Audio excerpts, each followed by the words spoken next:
Os alunos ficam surpreendidos quando mencionamos que no acidente automobilístico, em que o veículo pega fogo, o indivíduo pode chegar a óbito por asfixia, antecedendo a ocorrência de óbito por queimaduras. É exatamente isso que, quando a gente fala em necrópsia forense, a gente avalia muito no necrotério. O indivíduo morreu carbonizado, mas será que a causa da morte foi o fogo ou foi a inalação da fumaça? Uma das formas que fazem a gente confirmar isso é exatamente a presença de fuligem nas vias aéreas, principalmente na região de laringe e traqueia, onde a gente faz a retirada da laringe e da traqueia junto com a língua, e a gente observa essas regiões. Se tem ou não a presença da fuligem. Se tiver a presença da fuligem, mas muito provavelmente, ele morreu pela asfixia e não pela carbonização. Ou seja, o indivíduo, quando o corpo começou a pegar fogo, ele estava vivo. Isso é uma confirmação para a gente. Então, por exemplo, o indivíduo se acidentou, ele bateu de carro, o carro pegou fogo, ele não morreu ali naquela batida, na colisão. Ele não morreu na colisão. Ele continuou vivo porque ele continuou respirando. Por isso que a gente encontra a fuligem nas vias aéreas. O famoso micro-ondas, que ficou popular no filme Tropa de Elite, que o indivíduo é colocado com pneus ao redor do seu corpo, coloca gasolina e fogo no corpo, né? Muitas das vezes acontece do indivíduo estar vivo quando eles fazem isso. Então, vejam só, o indivíduo pega fogo no corpo, ele inspira aquela fumaça preta para dentro dos seus pulmões e muitas das vezes esse indivíduo ainda leva alguns tiros. Ele tem 3 prováveis causas de morte ali. Então, tudo isso tem que ser avaliado. Será que tem algum projetil no corpo dele? Será que ele levou um tiro e esse tiro culminou com a morte dele? Então, tudo isso tem que ser muito bem observado, tem que ser muito bem analisado, tá? Então, é muito comum, sim, o indivíduo estar em chamas e morrer pela asfixia e não pela queimadura, pela carbonização, tá? Então, essa questão aqui, correlacionando os sistemas respiratório e circulatório, tal situação ocorre por quê? Primeira coisa que eu quero falar para vocês, as causas de lesão celular. É muito importante a gente levar em consideração que tudo pode causar a morte celular. Paracelso já dizia que não existe nada que não seja veneno. Tudo é veneno. Até a água pode ser veneno.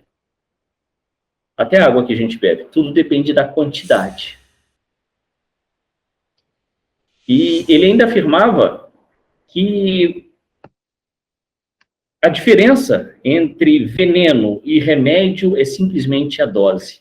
Você pode utilizar um medicamento que pode ser muito bom para você, mas se você usar em uma dose muito excessiva, esse medicamento te mata.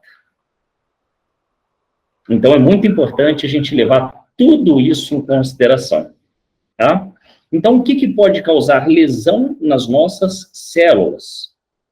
A baixa de oxigênio, a hipóxia, a isquemia, né? Então, a isquemia, muitas das vezes, é causada por uma obstrução no trajeto do sangue, em que esse sangue que iria chegar a uma determinada região não chega e vai exatamente fazer com que aquele tecido, aquela célula que iria receber aquele sangue, aquele oxigênio, não o receba.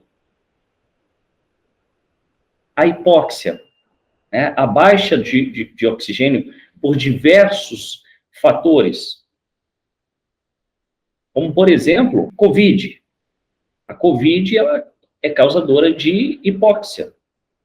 Ela atrapalha o fluxo aéreo.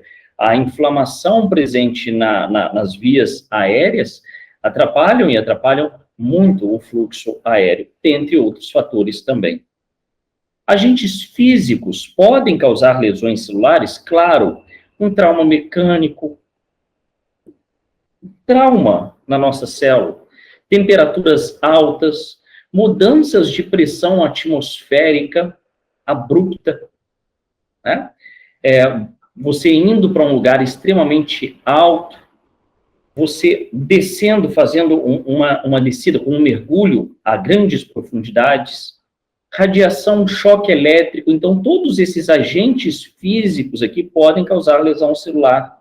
Agentes químicos, poluentes aí no nosso meio ambiente, inseticidas, herbicidas, esses venenos que a gente encontra. Quantas vezes a gente ouve aí de pessoas que tiveram doenças graves por conta do uso constante desses venenos. O monóxido de carbono, o CO, que é o objetivo dessa questão, né? O excesso de álcool, de drogas, né? Então, esses agentes químicos também podem causar lesão celular.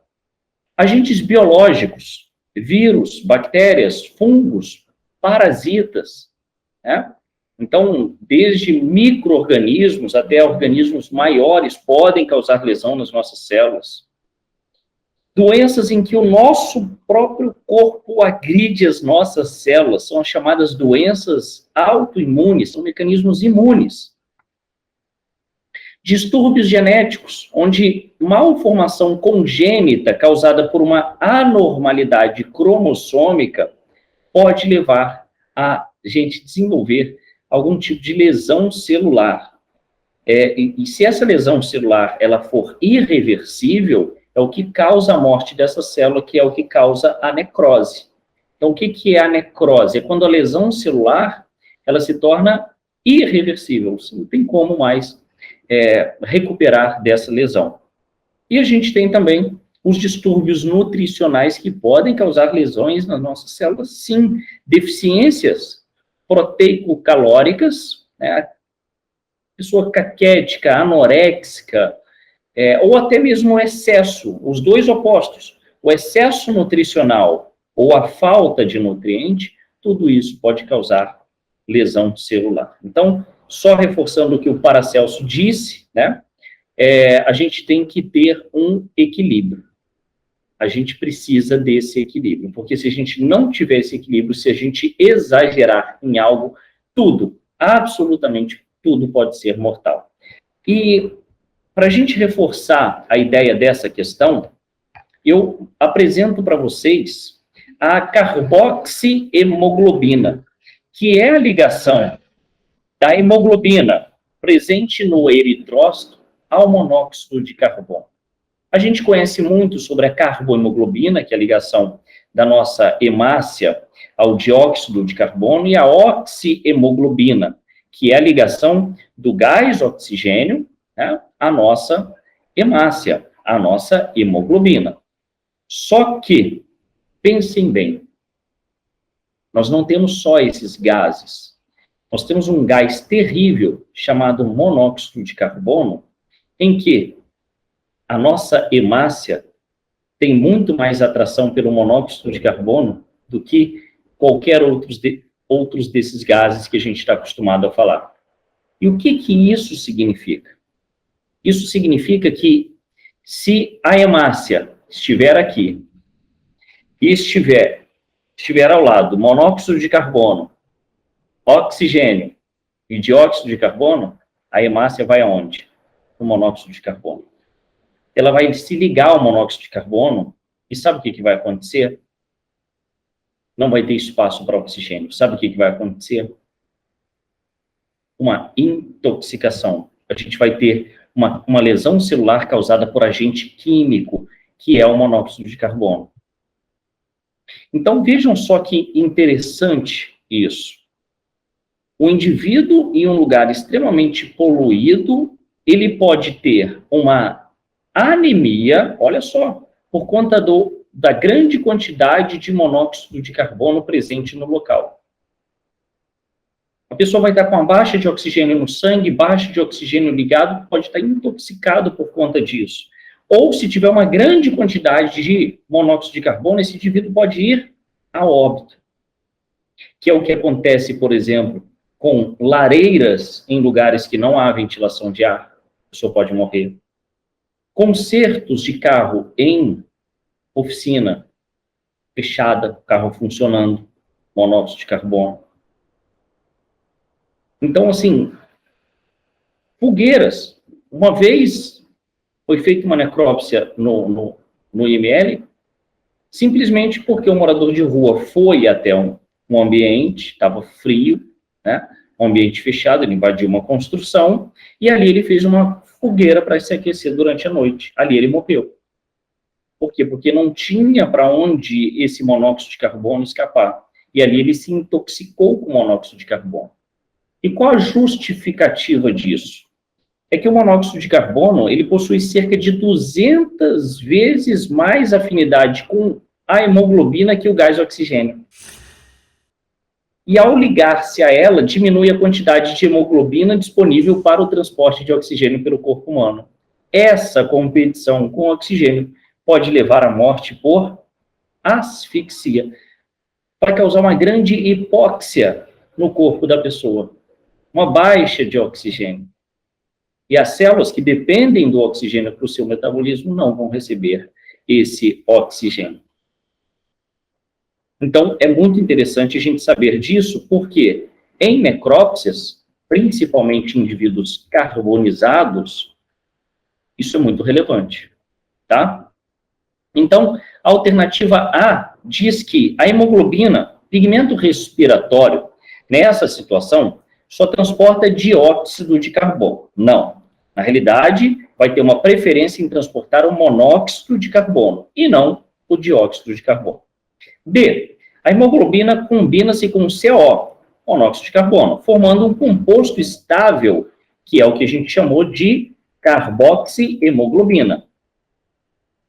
Impede o transporte de oxigênio. Boa, né? Exatamente. Por quê? Por conta dessa atração da hemoglobina pelo CO. Alternativa C. O pigmento respiratório combina-se com todo o oxigênio disponível de uma forma irreversível. Não. Né? Na realidade, acaba não tendo uma preferência pelo oxigênio. D. A fumaça destrói os glóbulos brancos do sangue? Absolutamente não, nem comentamos sobre isso, né? E as plaquetas são destruídas, prejudicando o transporte de oxigênio. Plaqueta tem ligação com coagulação do sangue e não com transporte de oxigênio. Então, a alternativa certa para essa questão é a alternativa B. A hemoglobina combina-se com o CO, formando um composto estável que impede o transporte de gás oxigênio.